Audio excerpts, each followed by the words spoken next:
बिस्मिल्लाहिर्रहमानिर्रहीम अस्सलाम वालेकुम। देखो 1200-1300 रुपए ਦੀ ਪਸੀਰੀ ਹੈ ਤੇ ਮੈਂ ਤਾਂ ਇਹ ਕਹਾਂਗਾ ਜਿਵੇਂ ਬਿਲਕੁਲ ਨਾ ਇਹ ਦੇਖੋ ਬਹੁਤ ਜ਼ਿਆਦਾ ਕਿੱਲਿਆਂ ਦੇ ਕਿੱਲੇ ਨਹੀਂ ਲਾਏ, ਛੋਟੇ ਪੈਮਾਨੇ ਤੇ ਹੀ ਲਾ ਲਿਆ ਵਾ ਤੇ ਫੈਂਸੀ ਜੀ ਖੇਲ ਕੱਢ ਦਿੱਤੀ ਆ। ਖੇਲ ਕੱਢ ਕੇ ਤੇ ਇਹਦੇ ਵਿੱਚ ਨਾ ਇਸ ਦੀ ਕਾਸ਼ਤ ਨੂੰ ਯਕੀਨੀ ਬਣਾ ਦਿੱਤਾ ਗਿਆ ਵਾ।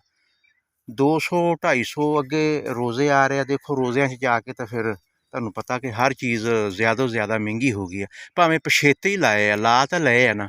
ਤੇ ਮੇਰੇ ਉਹ ਫਾਰਮਰ ਜਿਨ੍ਹਾਂ ਕੋਲ ਥੋੜ੍ਹਾ ਬਹੁਤਾ ਰਕਬਾ ਵਿਹਲਾ ਪਿਆ ਨਾ, ਤੇ ਉਹ ਲਾਜ਼ਮਨ ਇਸ ਦੀ ਜਿਹੜੀ ਕਾਸ਼ਤ ਆ ਨਾ ਉਸ ਨੂੰ ਯਕੀਨੀ ਬਣਾਉਣ।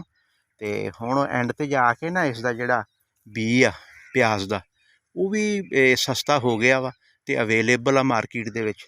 ਤੇ ਅੱਛੀ ਨਸਲ ਦਾ ਲੈ ਕੇ ਇਸ ਨੂੰ ਕਾਸ਼ਤ ਕਰ ਲੈਣਾ ਚਾਹੀਦਾ ਵਾ। ਤੇ ਦੂਸਰੀ ਇੱਕ ਮਜ਼ੇ ਦੀ ਗੱਲ ਹੋਰ ਆ, ਤੁਹਾਨੂੰ ਮੈਂ ਦੱਸਦਾ ਜਾਵਾਂ। ਇਹ ਦੇਖੋ ਨਾ ਹੁਣ ਤੁਸੀਂ ਕਿ ਕਿਉਂਕਿ ਹੁਣ ਕੋਰੇ ਦੇ ਚਾਂਸ ਨਹੀਂ ਹੈਗੇ। ਜਿਸ ਤਰ੍ਹਾਂ ਇਹ ਹੁਣ ਇਹ ਪਿਆਜ਼ ਲੱਗ ਗਿਆ ਵਾ, ਲੱਗ ਗਿਆ ਨਾ। ਇਹ ਹੁਣ ਜਿਹੜੀ ਉਤਲੀ ਟੀਸੀ ਹੈ ਇਹਦੇ 'ਤੇ ਮਤਲਬ ਇੱਕ ਪੌਦਾ ਮਿਰਚ ਦਾ, ਅੱਗੇ ਇੱਕ ਬੀਟੀ ਕਾਟਨ ਦਾ, ਇਸੇ ਤਰ੍ਹਾਂ ਹੀ ਮਤਲਬ 3 ਫਸਲਾਂ ਜਿਹੜੀਆਂ ਨਾ ਉਹ ਫਾਰਮਰ ਨੇ ਲੈ ਲੈਣੀਆਂ ਵਾ। ਤੇ ਪਾਣੀ ਥੋੜ੍ਹਾ ਜਿਹਾ ਨੀਵਾਂ ਰੱਖਿਆ ਵਾ, ਵੇਖ ਲਓ ਸਾਰੀਆਂ ਟੋਪੀਆਂ ਨੰਗੀਆਂ। ਕੋਈ ਵੀ ਲੈਵਲ ਲੇਜ਼ਰ ਲੈਵਲ ਹੋਇਆ ਹੋਵੇ ਨਾ ਤੇ ਫਿਰ ਇਹ ਡੁੱਬਦੀ ਕੋਈ ਨਹੀਂ, ਸਾਰੀਆਂ ਟੋਪੀਆਂ ਉੱਤੋਂ ਨੰਗੀਆਂ। ਠੀਕ ਹੈ ਨਾ।